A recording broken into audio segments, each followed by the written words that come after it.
বিয়ের এসব কার্যকলাপ যে আমরা খুব তাড়াহুড়ো করে করতে চেয়েছি তা ঠিক নয়। আসলে ছেলের জন্যই তাড়াহুড়ো করা হচ্ছে। ছেলের বাবা জানিয়েছেন ছেলের হাতে সময় খুব কম, এজন্য বিয়েটা তাড়াহুড়া করতে হচ্ছে। তাছাড়া ছেলেটা ভালো বলে আমরা এই সম্বন্ধটা হাতছাড়া করছি না। তোমার আম্মার কাছে শুনেছি সব। এ পর্যন্ত অনেক পাত্র তো দেখলাম তোমার জন্য, কিন্তু কোনোটাই আমার মনে ধরেনি।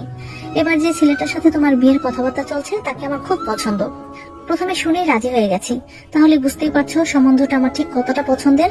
আশা করি তুমি তোমার আব্বুর পছন্দের উপর বিশ্বাস রাখবে। তবে তোমাকে আমরা কোনো কিছুতেই জোর করছি না। বিয়ের বয়স হয়েছে তাই বিয়ের কথাবার্তা বলছি। যদি তুমি চাও তাহলে নিষেধ করে দেব। আর যদি তোমার নিজের কোনো পছন্দ থাকে তাহলেও বলতে পারো। আমি তোমার আব্বু, অবশ্যই গুরুত্ব দেব। তোমার ইচ্ছের উপরে কোনোদিন জোর করব না। আকসা ওর আব্বুকে ভরসা দিয়ে বলল, আমার কোনো পছন্দ নেই আব্বু, তোমার উপর বিশ্বাস আছে আমার। তুমি কখনোই আমার জন্য খারাপ ছেলে পছন্দ করবে না। ঠিক আছে মা, ওরা আসুক, তুমি ওদেরকে দেখো, কথাবার্তা বলো, তারপর রাতে কল দিয়ে আমাকে তোমার সিদ্ধান্ত জানিও। এখন রাখছি আম্মু, তুমি তৈরি হয়ে নাও। ইসাক খন্দকার কল কেটে দিলেন। আকসা লম্বা করে শ্বাস টেনে নিল। অস্বস্তি হচ্ছে ওর। এর আগে বিয়ের কথাবার্তা হলেও এমন আয়োজন করে ওকে দেখতে আসেনি কোনোদিন। আজই প্রথম, এজন্যই নার্ভাস লাগছে প্রচন্ড। এই হালকা শীতের মধ্যেও প্রচন্ড পরিমাণে ঘামতে শুরু করলো।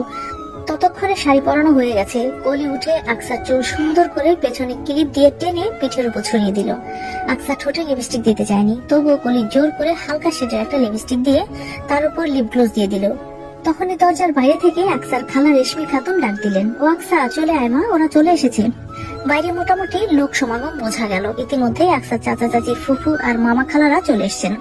কলি আকসাকে নিয়ে বাইরে গেল। কয়েক কদম এগিয়ে ডাইনিং এর পাশ কাটিয়ে ড্রয়িং রুমে প্রবেশ করলো ওরা।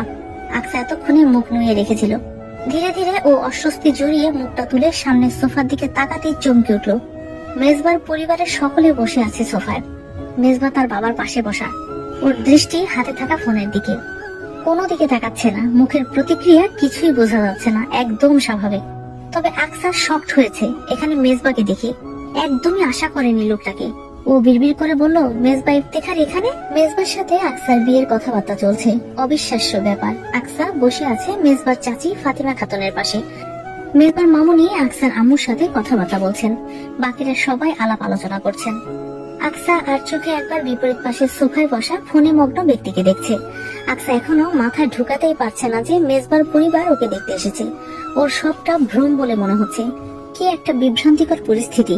নিশ্চিত হওয়ার জন্য আকসা অগোচরে নিজের বাহাতের কবজিতে একটা চিমটি কাটতেই জোরে আউচ করে শব্দ করে উঠল। না, তার মানে ব্যাপারটা সত্যিই ঘটছে। এতক্ষণের আলোচনায় মেজবার আব্বু আকসার মামাকে বললেন, ভাই, আমাদের ছেলে তো সপ্তাহ দুয়েক বাদে ক্যান্টনমেন্টে চলে যাবে। তাই আমরা চাচ্ছিলাম আপনাদের মেয়েটাকে আমাদের ঘরের বউ করে 2-1 দিনের মধ্যেই নিয়ে যেতে। অ্যারেঞ্জমেন্ট তাড়াহুড়ায় কেমন হবে আন্দাজ করতে পারছি না, তবে আকসা মাকে নিলে আমরা একবারই উঠিয়ে নিয়ে যাব। আকসা একের পর এক চমক পাচ্ছে। প্রথমে মেজবার সাথে বিয়ের কথাবার্তা, এখন আবার একবারে উঠিয়ে নিয়ে যাওয়া।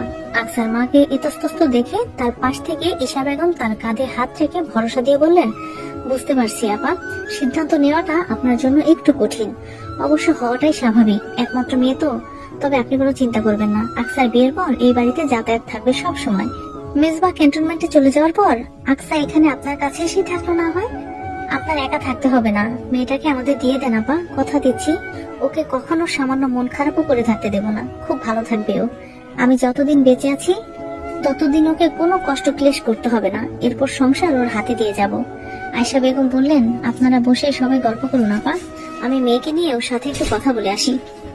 আকসাকে ইশারায় ডেকে ভেতর ঘরে নিয়ে গেলেন আয়েশা বেগম। ঘরের দরজা ভিজিয়ে দিয়ে নিচু স্বরে ওকে বললেন, বুঝতেই তো পারছো মা, সবকিছু কত তাড়াহুড়ো হচ্ছে। যদি সময় থাকতো তাহলে আমি তোমাকে সিদ্ধান্ত নেওয়ার জন্য ভাবার সময় দিতে পারতাম, কিন্তু এখন হাতে একদমই সময় কম। বিয়ের তো পাকা কথা আজই হতো। এই বিয়েতে তোমার আব্বুর এবং আমার সম্মতি শুরু থেকেই আছে। তবে জানতাম না এতটা তাড়াহুড়োয় বিয়ে হতে পারে। ভেবেছিলাম 2-1 দিনের সময় পাবো, কিন্তু তারা আজ একবারে মেজবাকে নিয়ে এসছে আন্টি বলিয়ে দিয়ে যাবে বলে। তোমার আব্বুর সাথে তো নিশ্চয়ই তোমার কথা হয়েছে। দেখো, মেজবার মতন ভালো ছেলে কিন্তু আর হাজার খুঁজলেও সহজে পাওয়া যাবে না। কপাল করে এমন ভদ্র শান্তশিষ্ট ছেলেকে স্বামী করে পাওয়া যায়। এখন তোমার কি মতামত সেটা বলো।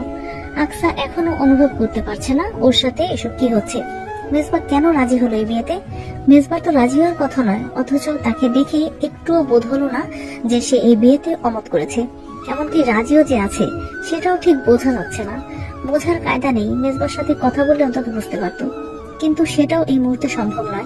যত দ্রুত সম্ভব সিদ্ধান্ত নিতে হবে। আকসা পড়েছে দোটানায়। তখনই ও চোখ বুজে ওর আব্বুর বলা কথাগুলো স্মরণ করলো। আকসার আব্বু তার জন্য কোনো খারাপ ছেলে পছন্দ করবেন না, এতটুকু বিশ্বাস আকসার আছে। তবে মেজবা তো এই যুগের ছেলে হিসেবে শতভাগ ভালো ছেলে।